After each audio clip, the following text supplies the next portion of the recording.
Hello, I'm Gigi the Reader, and today I will be reviewing A Prince on Paper by Alyssa Cole. The main character's name is Nia Jeremiah. Her cousin is a real princess, so Nia is related to royalty. She is from Thessalo, a small, powerful African kingdom. Alec Jeremiah is Nia's father. Letty Smith Ajoba was the country's prodigal princess-to-be. Nia's father, Alec, had committed many crimes against the kingdom of Thessalo: blackmail, treason, and fraud. He poisoned his own kin, Annie, Michaela, and Letty. They almost died, but survived the poisoning. There were rumors that his wife, Nia's mother, had not died in childbirth, but was actually poisoned by Alec. In Chapter 1, Nia accidentally meets Johan Maximilian von Brosten. Although he didn't know Nia personally, he identified her as Letty's cousin. He knew her name. When he flirted her with the first time they met, Nia was insulted.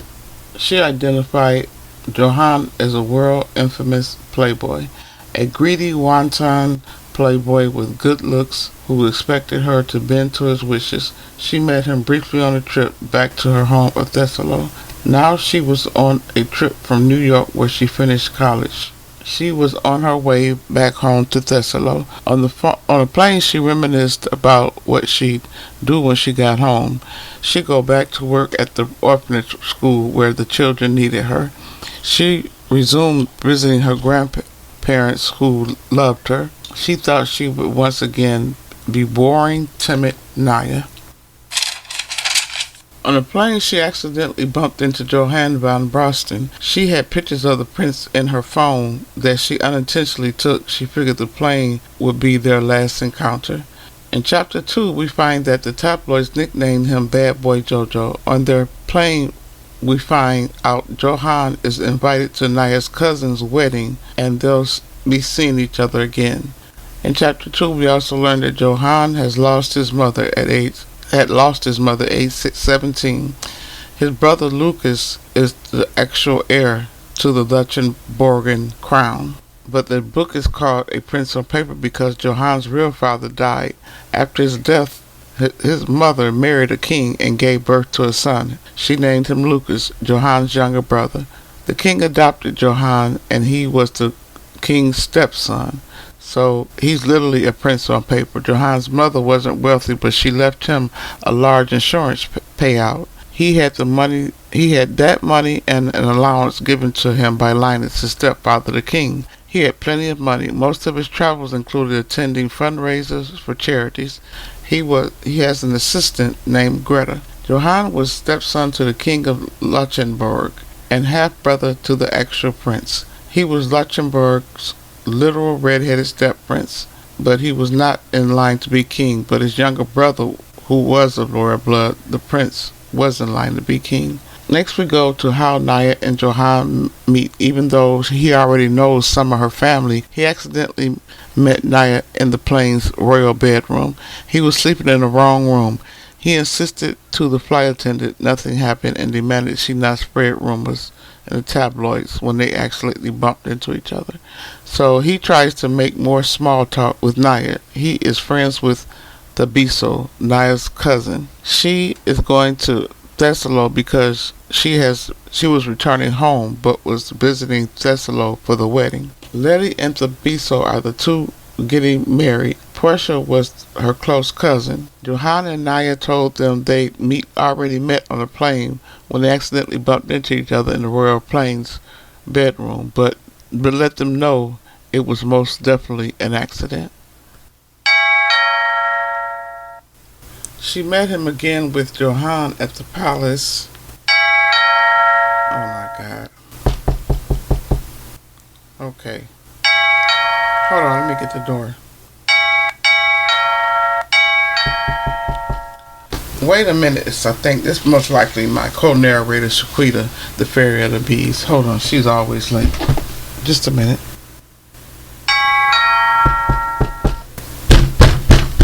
Would you stop knocking like that all around the door? Hold on, I'm coming. Stop it. Okay, I'm coming. Hold on. Hey, Gigi. What took you so long to get to the door?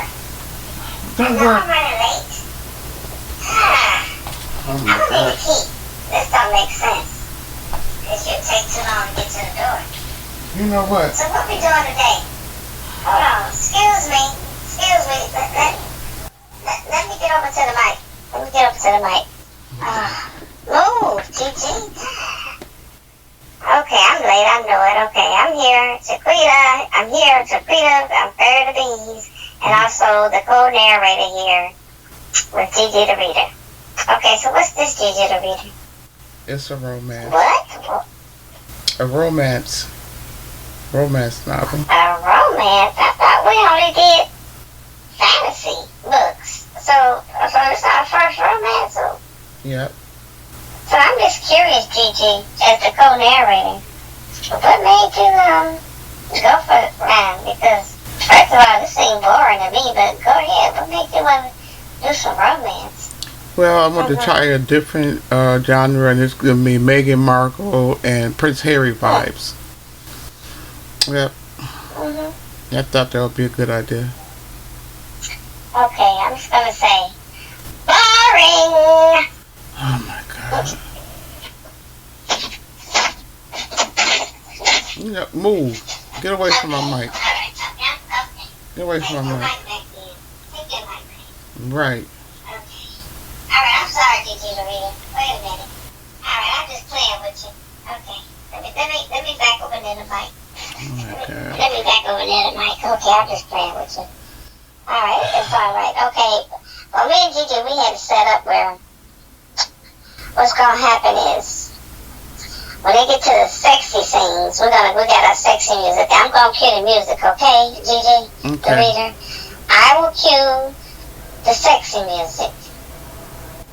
Right before these two characters, what's their name? Nia and Johan.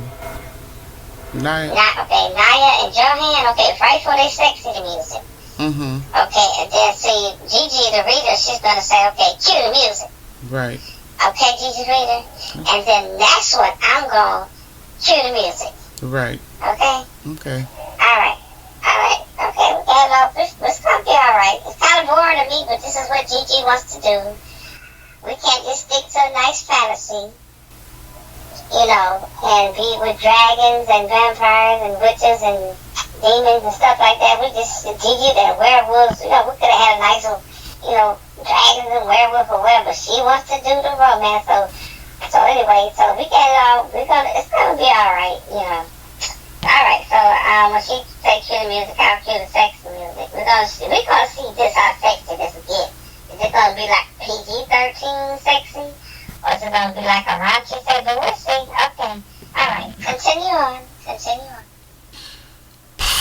Okay, so she met again with Johan at the palace where she and everyone were staying for the wedding. He showed up in a sauna. She confides to him that she won't go back to teaching at the orphanage. She tells him they say I'm overqualified, but I think they don't want the negative association with my father. She thinks it's because she's a criminal's daughter, why they don't want her working at the orphanage. We find out that King Linus, Johan's stepfather, has money besides royalty money. He has his own silverware and kitchenware company, Empire.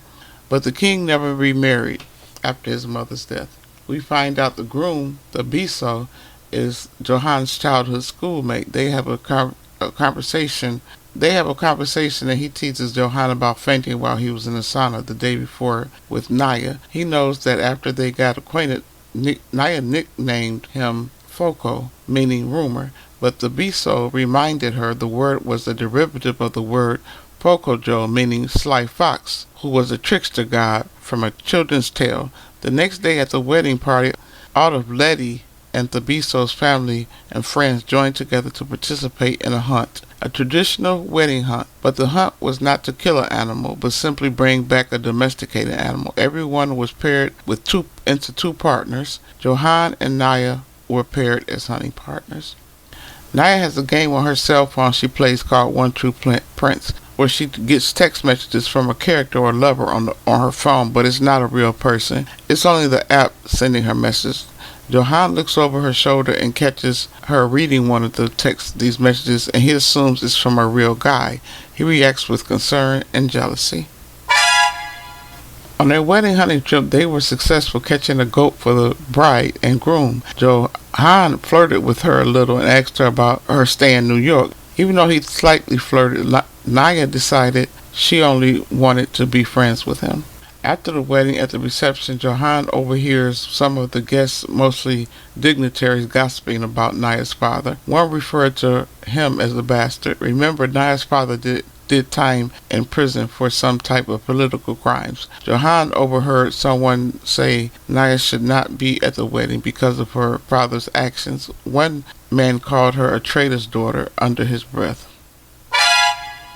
During the reception, Johan got a phone call from his stepfather, Linus, the king of Luchenberger. He told him his brother had been kicked out of school for fighting, and other things in the news was about him, that he was spotted with a new woman he's been flirting with by the name of Nia, Jeremiah, and Thessalo.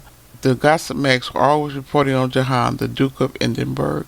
Johan denied it. His stepfather Linus told him the reports made the royal monarchy's approval ratings go up and made him look favorable on social media. So Linus encouraged him to keep flirting with Nia, but that pissed Johan off, and he told Linus Nia was not a plaything to parade around for points. This only made Johan furious with his stepfather. That he assumed that they were dating, on top of that, suggests he used her for popularity. After the chat with his father on the phone, Johan went back into the reception and started to talk with Nia. She let him know she was aware that people were talking about her and not wanting her there because they didn't like her father. Johan told Nia that since people were staring and gossiping about her, they both may as well play up to the rumors and walk out together. In chapter 7, we find out that her father also poisoned her with tea when she was a child. The reason he went, which was the reason why he went into prison. She also learned that her father was demanding she pay him a visit in prison, or he would not share the extent of his dealings with that put Thessalo in danger to the authorities. Later, she confided in Johan that she was upset because her father wanted to see her. And she also tells him she's wondering what she'll do after the wedding, and everyone leaves and she's alone again. She also tells Johan that she will not visit her father. Maybe one day, but not now. Finally, a nosy servant who cleaned Nia's room and collected her dirty laundry spied on her and her conversation she had with Portia and Letty, and assumed that Johan had relations with Nia and took her virginity, none of which happened, but the nosy servant assumed that Johan had proposed to Nia after practically eavesdropping on a conversation about a ring he discussed with Nia, which was not true, but a misunderstanding. Angrily, Johan played along with the servant's lies and her grandmother's imagination and said, yes, as a matter of fact, he did propose.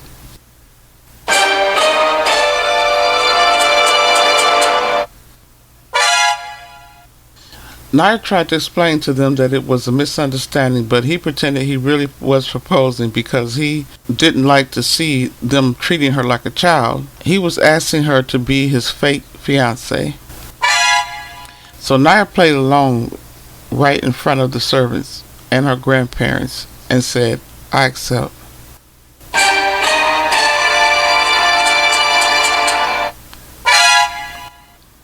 She felt it was fun and exciting to shock everyone and thought it would be good for his reputation to end the rumors with the tabloids that he was just a lazy royal playboy. His father thought it would be good for his image too. The Biso and Tappage were suspicious about the sudden engagement. Johan admits to them the engagement is just a PR stunt that Nia played along with, and she agreed with it. But her grandmother Annie and everyone else thinks it's real, and Annie even calls over a priestess to bless the engagement. But Johan thinks the play dating game of someone texting her love notes is from a real person and not from a game. For now, Nia lets him believe it.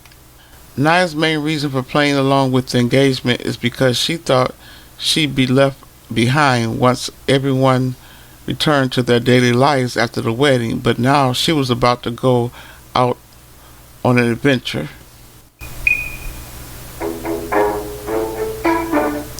She would be going out on an adventure that would thrust her into the spotlight, and she wouldn't be alone now.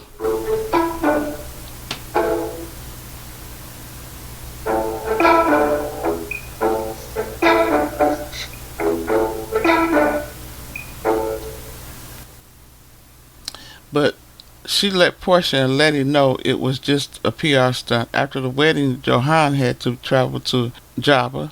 Nia traveled with him, and the tabloids were already reporting about the secret engagement. Johan was a sort of ambassador between his home country of Luxembourg and Java, and he had to go meet with their king. He met with King Sanyu. In the past, their two countries didn't get along, but now they were at peace with one another. Johan introduced Nia to the king. King Sanyu was arrogant and accused Johan of becoming engaged to an African woman just for show. He called the engagement convenient and a show for the paparazzi. Wow, Gigi. You know, this King Samuel, he need to be brought down a peg or two, Gigi. I'm just saying. I mean, so far, I'm just going to be straight out. This book is boring, okay? And Johan and Nia, if you ask me, they two boring people. But let me tell you something, Gigi.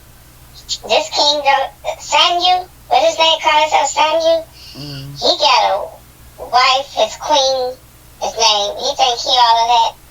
Well, you know what happened? You know, they ended up spending the night at their house. You know, the king, Nia and Johan end up spending the night, and they gets into it. They have a big argument, and you can hear through the walls. I know they live in a palace, but you can still, they got into King Samuel ain't all that because things going on in his marriage, and he called himself the king. His queen name is Tamika, well, they call her Tommy K. And they got into it because guess what, Gigi? Oh my God. Guess what? Okay. He got caught trying to cheat on her. On the queen. Queen Tommy K. So, this is what happened. She cursed that man up and down and read him for filth, Gigi the reader. Do you hear me, Gigi? She read him for filth. I mean, she cursed him out. And brought up all the woman, and had a woman that he was cheating with, got the woman on the phone, called the woman out, called him out, called him every name it was, and said she could do the same thing he do. King Samuel ain't all that. King Samuel, whatever he called himself. They, look, Johan and Nia overheard everything. Wow. Guess what, Gigi? Guess what? Okay, what? I got a recording. Oh my God. That's right, Gigi the reader. I got a recording. Okay. And don't worry about where I got it from, Gigi the reader. I'm not going to reveal my sources. Okay. I'm not going to reveal my sources, but I got a recording of it, how it all went down, Gigi the reader. Now, these people, I'm just going to be played. I'm the co-narrator. I don't care what these people is listening. You know, the listeners, y'all be glad I come along with my recordings because y'all know this book is born. This is our first romance that we know between Nia and Johan. They ain't hit no nothing but some dry humps that's been going on. They ain't even consummated. They haven't even consummated their relationship. But here we come across King Sanyo and his queen or his wife. Oh, they get it popping with the arguing. So I'm gonna play my recording. I mean, y'all, I'm gonna just let it do what it do, Joe. Do what it do, Gigi the reader. I mean, I'm not responsible for what other people say. If y'all don't like what they got to say to each other, y'all need to close y'all ears to this recording because Queen Tommy K just rips him a new one in this recording. Go ahead. Okay, go ahead, Gigi. Go ahead, play the recording. It's gonna be close y'all ears or y'all insulted. Because I'm the co-narrator and I get to interject some of my stuff too. And this recording gonna be heard today. Okay, go ahead. Continue on. Continue on. Okay, here's a recording of what Nia and Johan overheard the King Samuel and the Queen Tamika, with nicknamed Tommy K, arguing that night. They spent the night at their palace, so they overheard some arguing between the two. Okay, so here it is. Before we got together, that's how you supposed to be, motherfucker. You let a goofy ass bitch fucking play with you, and that we play. Now we play. Now we playing. This what you and petty fat ass wanted. Y'all two little fat round ass motherfuckers look like two big black ass M&Ms. You and Petty. You down, you got it, cause that's what you get for even addressing this bitch. And you already was forewarned. You already was forewarned, and you gonna fall in. Nigga, you ain't seen no nigga with a cigarette in their mouth. Oh, Lord. Here goes something else. Here goes something else. What we got? I done been faithful to you, motherfucker. You're just mad. And look, I just caught a text message where he was texting his friend, bitch, telling his friend that he was going on a date with a girl and he needed to see if the bitch could get a babysitter. That was wrong. You was going to a fucking hotel with a nigga just recently. Now why in the fuck? But you was spending no why in the fuck? But I keep sitting in this motherfucker. That was all. Why would I keep sitting here? What I'm sitting here for? That was all. And you know, guess what the fuck I did, bitch? Guess what I did? I snapped out of it, bitch. I snapped out of it, bitch. I woke the fuck up, bitch. I snapped out of it. I snapped out of it, bitch. And I started putting my motherfucking shit on, bitch. Cause I know who the fuck I am. The son of a bitch. Yeah, he don't do nothing but feed you. Bitch, we ain't gonna do nothing. We ain't gonna fuck. We ain't gonna do shit but eat. We ain't gonna do nothing but eat. Sit up. I don't, but you did this shit. I told you that anyway. And this why they try to cross your motherfucking ass out, bitch. Had me sitting in this motherfucker. And he had the nerve to be texting his friend, bitch. Talking about, yeah, I got a date tonight. Really? Really? You put it into force. Really? You got a fucking date. You got a date tonight. You got a date tonight. You got a date. Really? And I'm sitting here branding my motherfucker. Ain't no way. I'm sitting here just, bitch, doodle-loo-loo, looking like a dumb bitch. This nigga sat out there in the motherfucker throwing his rod in the fishing pond. Bitch, I can still get fished. The fuck? Oh, I'm in a whole different bracket than I was when I met you. Straight than a motherfucker still. You act retarded as fuck. But why would you even be worried if I'm decent or not, if I'm straight or not? It's over. So who even would give a fuck, right? This a hater, y'all. I promise you. You is a big black ball of hater. Child, look at that roll in the back of your motherfucking neck. Ain't nobody but a hater got a roll that big in the back of their motherfucking neck. Okay, what the fuck about you? What you just put all that ghost on your face to even go out? You put all that fucking makeup on your face even to go out? I'm the prototype. You motherfucking right. Because you like a big fat whale, bitch. Because you like a big... You looking like a dead body going outside. Oh, just leave me the fuck alone, please. You want you a big, 600-pound, light-skinned bitch, honey. I'm not her. Go get her. Go get her. Any big 300 and up, light-skinned women in the building, come to the queue. Any 600, 300 and up, light-skinned. He wants your nails to be hot pink. He wants you to wear long-ass hair weave, honey. Noni. Noni. Where you at, Noni? I got somebody for you, boo. He a good man. But it's a finder's fee, sir. It's a finder's fee. We gonna pass this son of a bitch on over there to you and Daddy.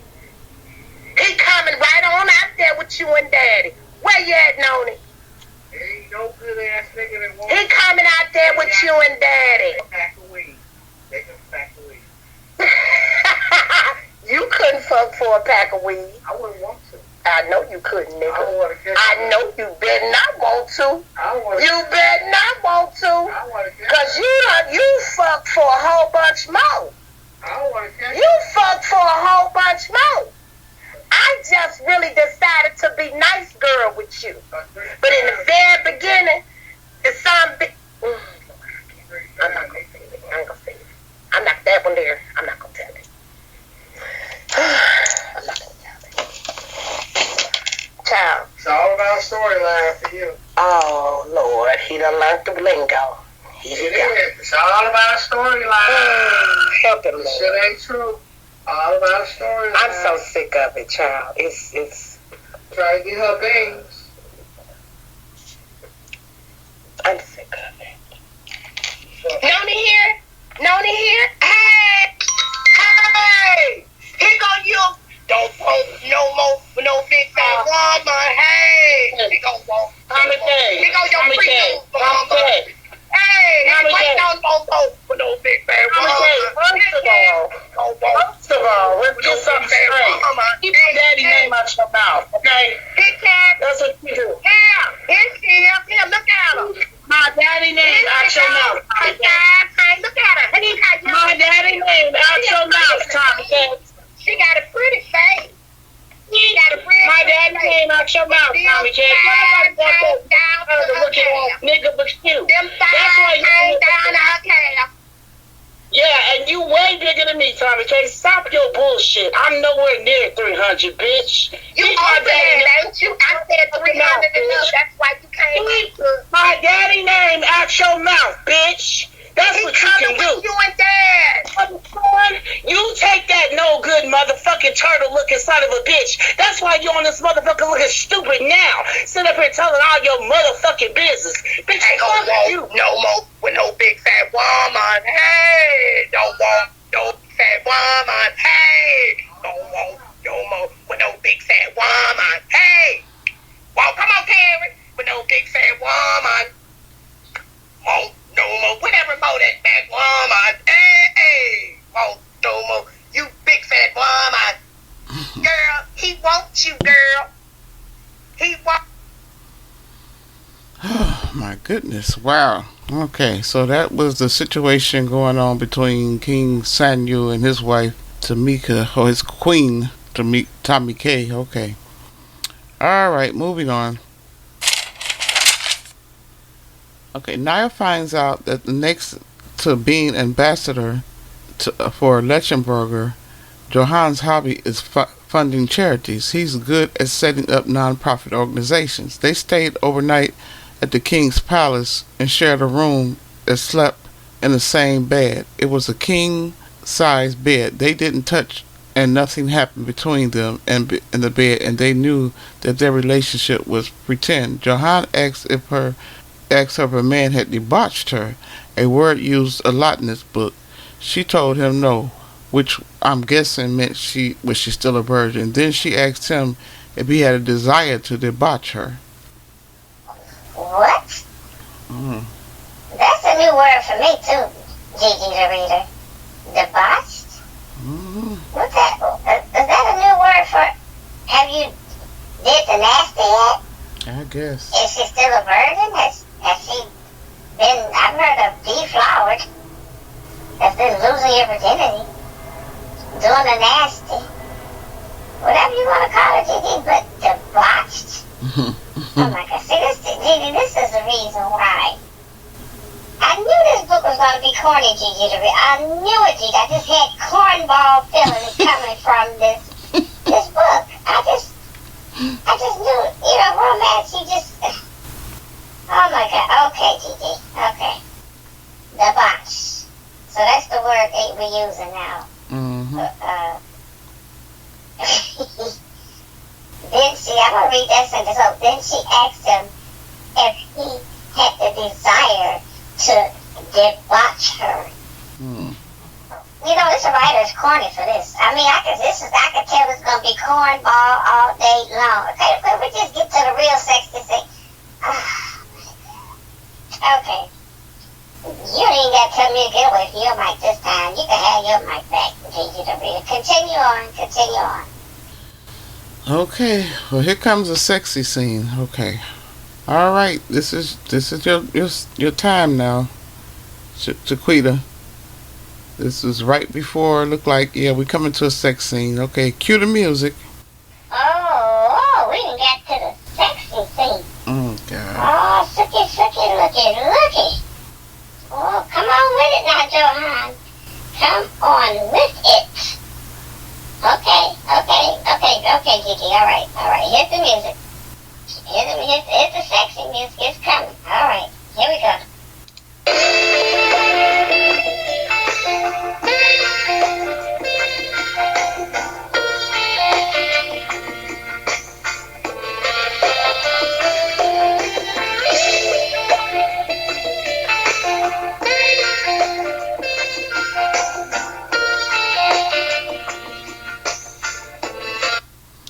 Okay, so suddenly and finally they shared their first kiss. Okay, and it says on 174, she might combust from the magnifying glass heat of his gaze alone. And it goes on to say, do you like when I tell you how it feels, Foco? Do you want me to? Her voice trembled on the next whispered two words. Talk dirty? You feel so good moving against me. Your eggplant emoji is hot and hard and long. But they don't really have sex. They just have like a makeout. It's like a dry hump type of sex. So they don't really actually have sex. So it's just like a makeout. Wait a minute, Gigi. Hold on. Let me get over towards the mic. Move out the way. Wait a minute. You mean to tell me we cue some sexy music for them to sit up here and only have some doggone what the book describes as some fully clothed dry hump sex? And let's get down to the dialogue. Oh my goodness.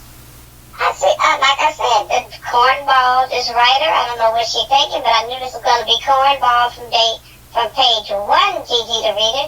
It says, he said to her, or she says to him, do you like it when I tell you how it feels? Do you want me to? And her voice trembled on the next whispered two words, talk dirty. And then it says, you feel so good moving against me. Your eggplant emoji is hot and hard and long. Okay. Eggplant emoji? She can't just say the D word. And this is and this is supposed to be a romance book. Okay. I'm just done, Gigi the reader. I am done. Alright. Okay, Gigi the reader. Let's go. Let's get on so we can get this over with. Because this is total cornball right here. This writer, okay. Okay. Alright.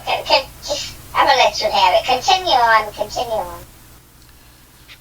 Okay, in chapter 12, Johan and Nia leave Jaza and go to his homeland, Lechenborg. Some describe it as a town masquerading as a kingdom, but his father did reside in a castle where they stayed when they arrived there.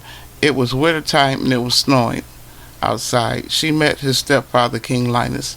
His father thought Johan's relationship would help the referendum. The referendum was a campaign to influence voters about refugees in both countries. A vote that would determine if his father Linus would step down from his physician or not. She also met his brother Lucas. Later, as they were discussing his brother, they suddenly started a make-out session after his father and brother left the room. Okay, time to cue the music. Oh, Shaquita, the sexy music. Time to cue the sexy music.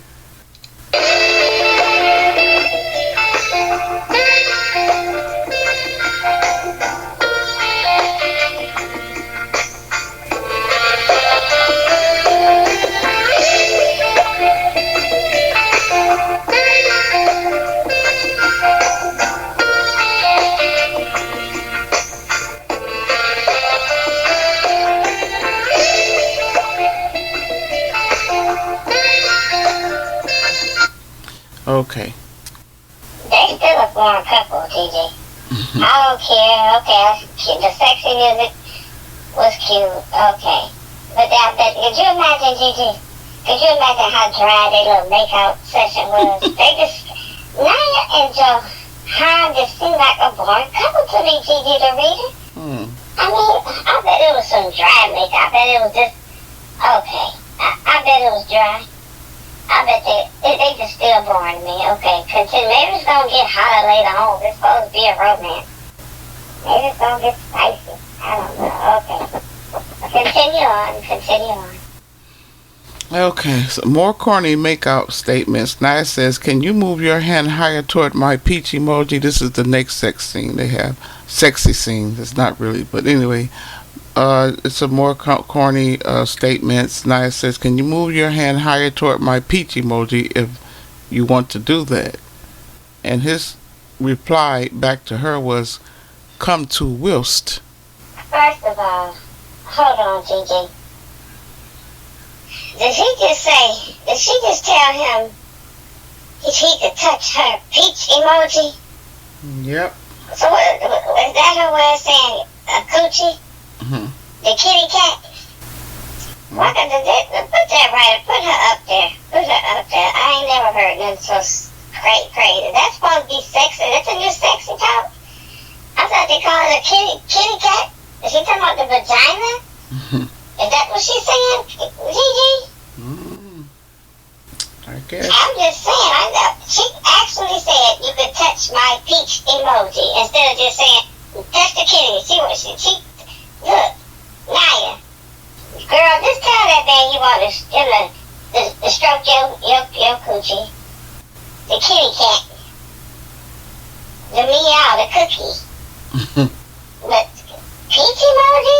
Is that what we call it now? What the hell?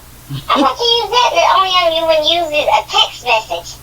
You right there with the man. Just say coochie. Just say kitty cat. The snatch.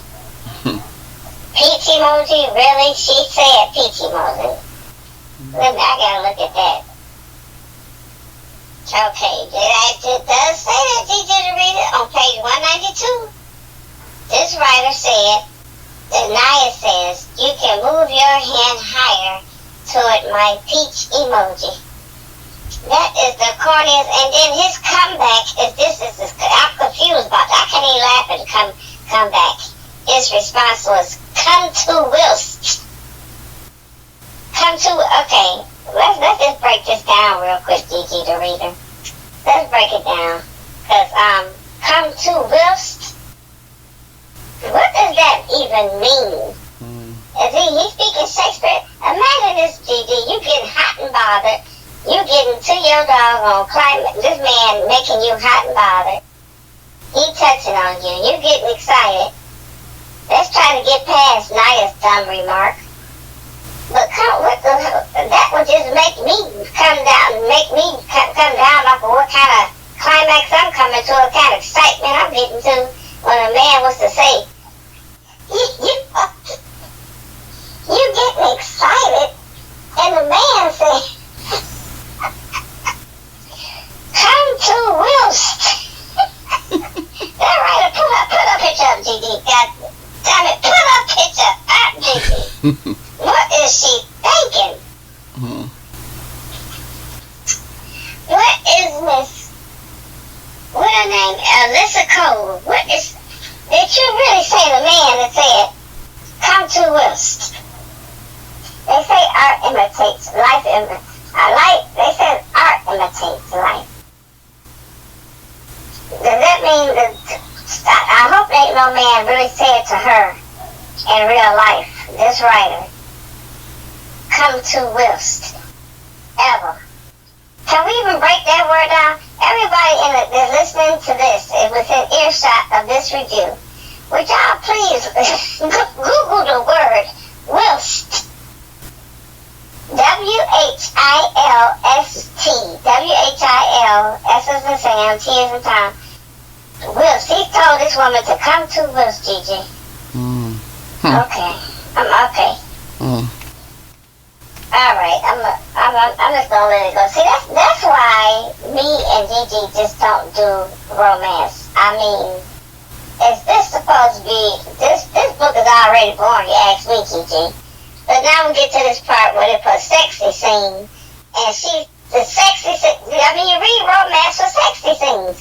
We get to the sexy scene, and this fool says, "Touch my peach emoji," meaning her kitty cat or whatever, and then he says, to her, "Come to Wilst." Okay, it's on page 192. What is this? 192. She's emoji on 192.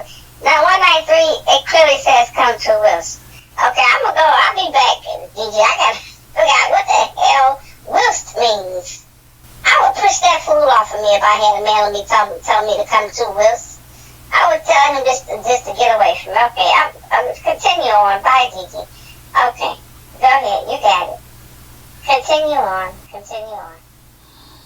Okay, Johan's family knows their engagement isn't real, just to show like the virtual dating game she plays on her phone. Nia finds out through a few text messages that Portia, that her father knows about her engagement to Johan, and he's angry about it. Nia says good. She's glad he knows. She says she wants her father to see pictures of her and Johan together in a newspaper on the arm of a handsome man. "I want him to suffer."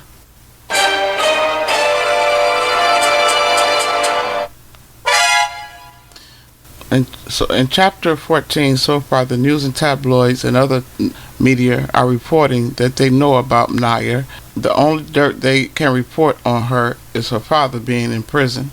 We learned that Nia is not related to Letty. They are close friends who've known each other for 2 years. At one time, her father poisoned Letty.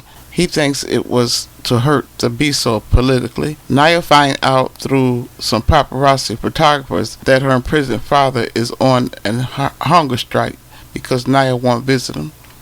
A few times on walks from the palace in town to the paparazzi photographers caught up with them, Johan grabbed Nia and kissed her to put on a show for the cameras. Nia knew it was a part of a show, but she hoped the kisses were real because of the way they made her feel. Suddenly, a fan carrying a newborn redhead baby called out to Johan, and she flashed the baby to him from under a blanket in front of photographers who were following. There were rumors that Johan had fathered a child.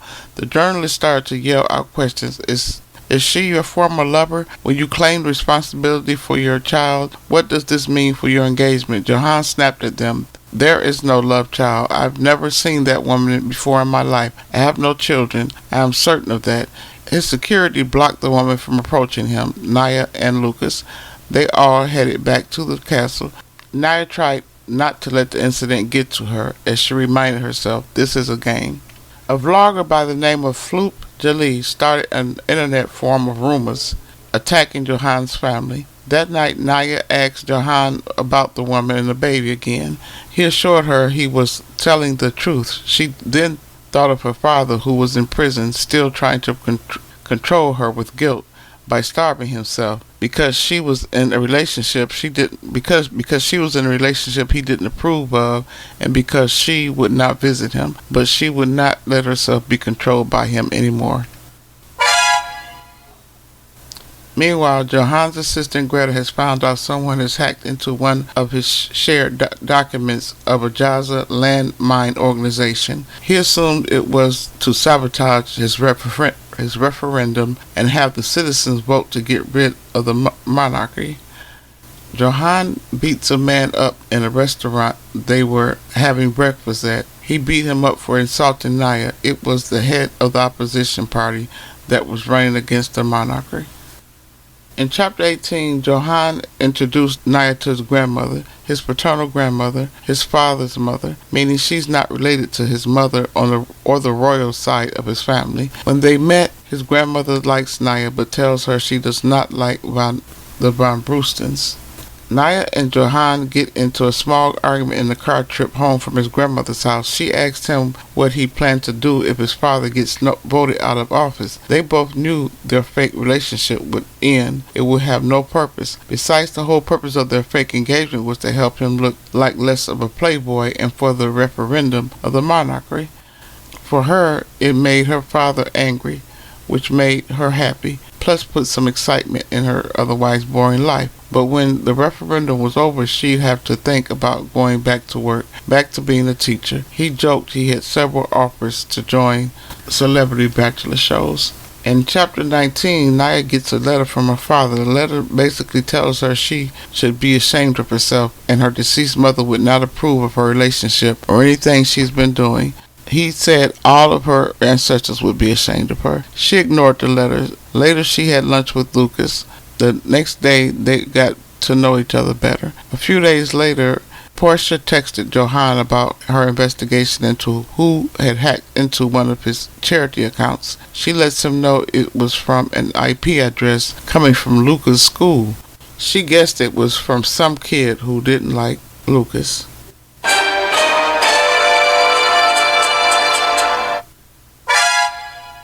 After reading the text, Johan laid across his bed, contemplating what to do next about the hacker, but that was all Portia could tell him.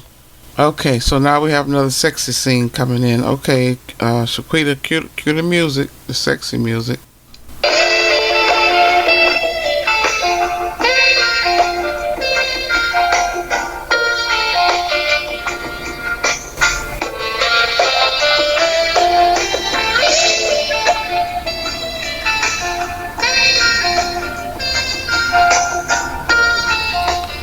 There was a knock at his door, and it was Nia. She was dressed in a sexy negligee. She came to see if he wanted another secret rendezvous with her. Okay,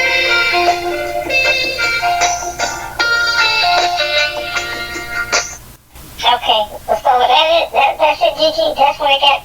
That was it right there. They did it. They finally did it, Gigi. No. No. They consummated their relationship. No. They did the nasty. No, not yet. What? Okay, so you mean this is another dry hump session? Well. Okay, because she didn't want to be debauched, right? Okay, alright, that's alright. Okay, so they had another dry hump session. Boy, this book show is spicy, Gigi. Boy, oh boy, cornball. Alright. If she don't want to be debauched, I can understand. They just engaged. Okay, another boring dry hump session. Okay. Alright, continue on. The next day, Nia visited some schools, 5 in all. She took some pics with children to further play out her fiancé role with Johan, but she visited alone this time, except for 2 bodyguards who accompanied her. She took photo ops with the children. She was starting to enjoy life in Luxembourg. Later, some bad news was spreading about a scandal that said or alleged he was embezzling money into an offshore account. Nia knew it wasn't true, but what if the people found out he was involved in a fake romance to get people to vote for their family? Nia knew it wasn't true, but what if the people found out that he was involved in a fake romance to get people to vote for their family's referendum or the election campaign?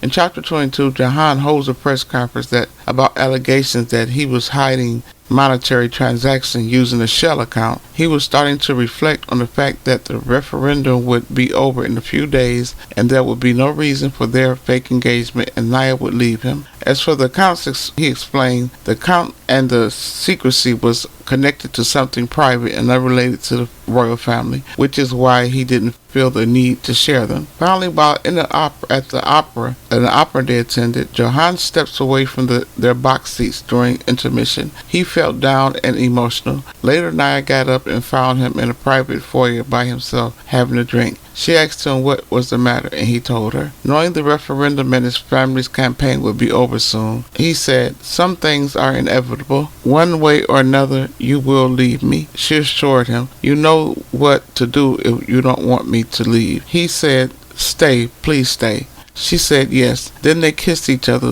longly. Then he dropped to his knees right there in the foyer against the locked doors. He looked up at her and said, "I told you one day I would eat you up. We won't need a bed for that, though." Then she said, "Eat me up." Finally, after eating her, he put out a condom.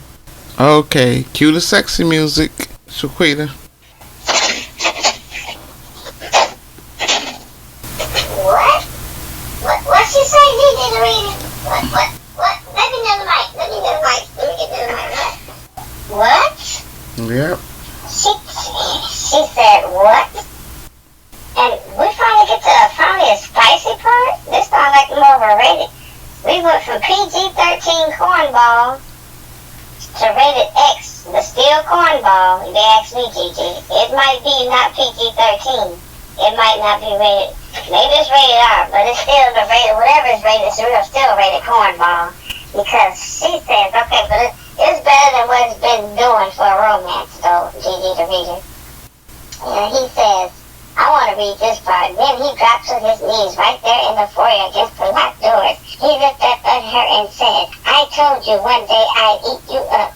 We don't need a bed for that, though." And then she said, "Eat me up." And finally, after eating her, he put out a condom. Ooh. Okay, Gigi. It's the spicy music. Go ahead, Nia and Johan. Get y'all groove on. Go ahead. Here we go. Okay.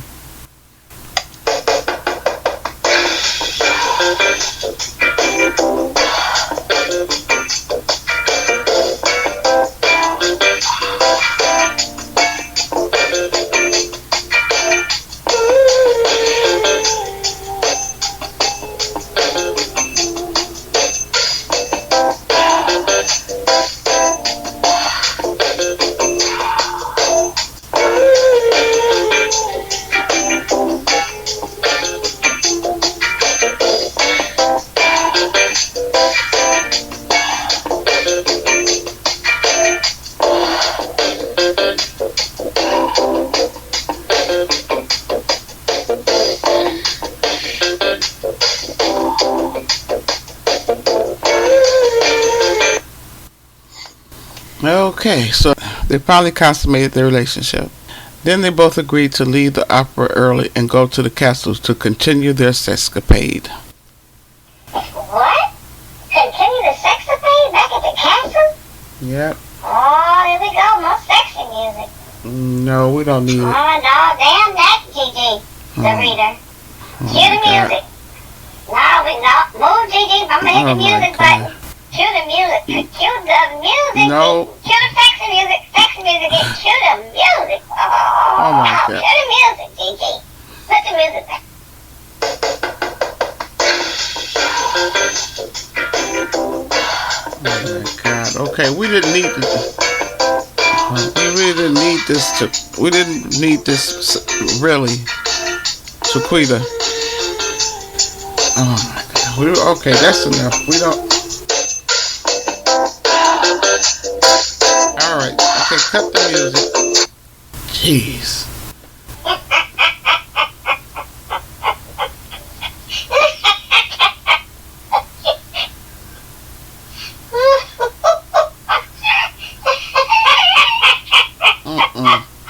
I'm so sick of you.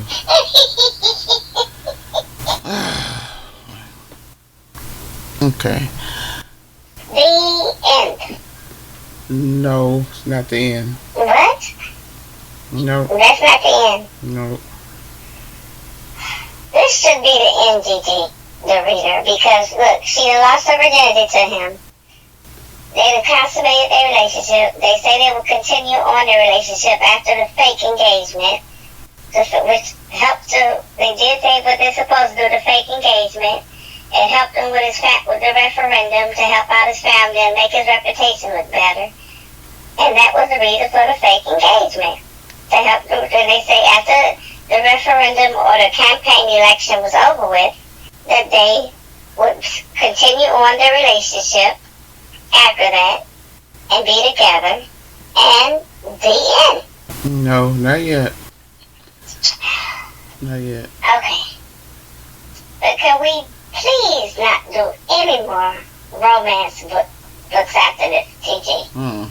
Especially boring romance. This is boring. That's why we don't do romance. Okay. Look. Get away from my mic. Alright. Move. Okay. Alright. Take your mic back, Gigi. Take your mic. I am. Alright. It's still boring. Alright. Continue on. Okay. So a picture of Johan holding a teddy bear in his sleep was leaked from Nia's phone to the tabloids. Nia says it was an accident, but his assistant, Greta, said it was on purpose because she figured Nia's father had a political agenda against Johan, and Nia did it on purpose. Nia said her phone must have been hacked. Then Johan brings up the text messages that she's getting from this fake phone game. The suspicious text from another guy he saw on her phone when they first started seeing each other. Nia tells him the suspicious text he once saw on her phone was from a virtual game and not a real man. She showed him the game on her phone. They got into a big argument and Nia told him they should break the engagement off.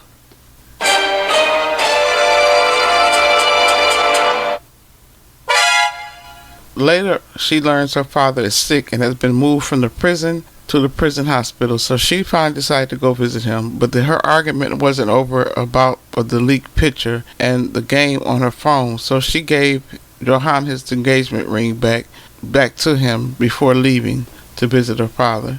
The referendum campaign election was close and would be over in 24 hours, so she figured the fake engagement would be over.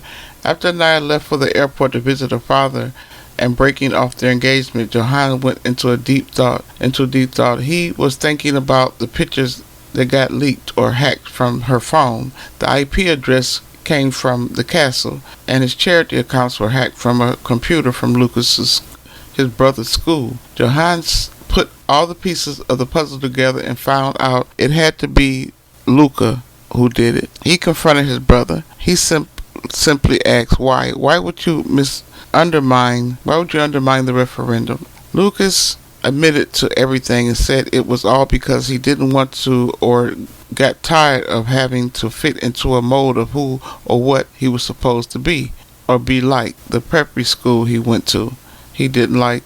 He hated the fact that he had to participate in sports. He hated he had to dress a certain way. He said he did not like the idea of becoming a prince, so that's why he wanted the referendum to fail. Lucas said even though he liked Nia, he did slip her phone from her purse and stole the picture of Johan and the teddy bear and leaked it to social media. Later, Lucas announces to the media at a press conference that he didn't want to grow up to be king or prince either.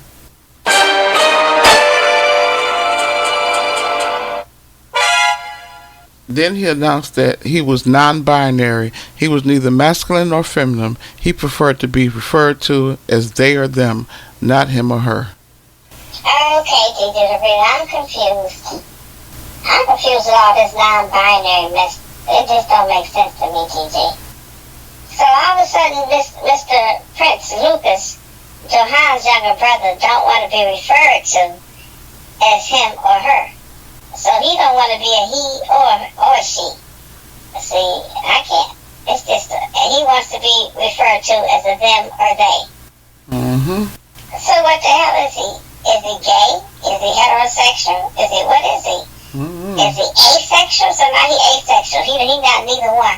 He just an asexual person. I guess. I don't know. See, they confused with this new age stuff about being referred to as non-binary and them or they. I would never have somebody call me them or they, Gigi. I'm only one person. unless you got some kind of demons inside you and you possessed with something. Like in the omens or something, and you got some kind of crazy stuff inside of you, another personality inside of you. I am one person. I am not a them or they, but oh my God. This writer. Okay, to each his own, to each his own. Continue on, Gigi. Continue on. Okay, so meanwhile, we switch to the prison hospital where Nia's visiting her father. Though she was expecting him to be sickly and about to take his last breath, it was the total opposite. He was sitting up in the bed with his legs crossed and eating an apple. He was healthy and nowhere near death. She was shocked and surprised that her father lied to her about his condition.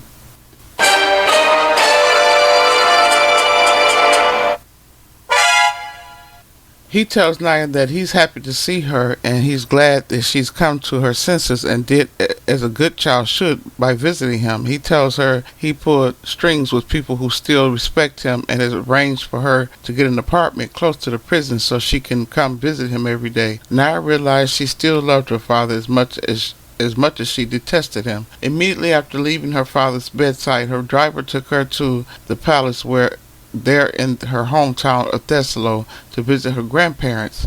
As she walked toward the gazebo where she thought her grandparents were, she got a surprise. Someone called out her name. It was Johan. She smiled and they hugged, and he asked her, why were we fighting again? She told him she had visited her father and he had lied about being sick. So she lied to him and told him she had lost all of his money. And she told him she'd be back to visit him. But I won't, she exclaimed to Johan. Then he told her, you are more than welcome to come back to Luxembourg with me. I have my own apartment there. So they did exactly that. They went back to Luxembourg together. In the last chapter, they now living together in Luxembourg, and we find that the election referendum has gone to the Van Broosten's favor. Nia now works in a non-profit organization as Director of Education and Youth Programs. Johan, her boss now, would visit her at her job and pop in once in a while for in our private office to have secret rendezvous, and they were now planning a wedding.